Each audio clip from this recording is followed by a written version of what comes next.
ഗോത്രസാരഥി പദ്ധതി പ്രകാരം സ്കൂൾ കുട്ടികളെ പട്ടത്തുവയൽ കോളനിയിൽ ഇറക്കാനെത്തിയ വാഹനത്തിന്റെ ഡ്രൈവറെ 3 പേർ ചേർന്ന് മർദ്ദിച്ചതായി പരാതി.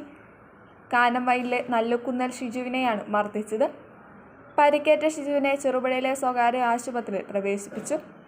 ബുധനാഴ്ച വൈകിട്ട് 4:15 പട്ടത്തുവയലിലാണ് അക്രമമുണ്ടായത്.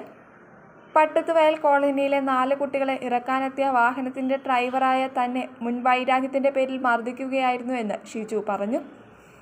കുട്ടികൾ വാഹനത്തിൽ ഇരിക്കുമ്പോഴാണ് സംഭവം. അസഭ്യം വിളിച്ചു വന്ന സംഘത്തെ കണ്ട് കുട്ടികൾ പേടിച്ചതായി ഷിജു പറഞ്ഞു.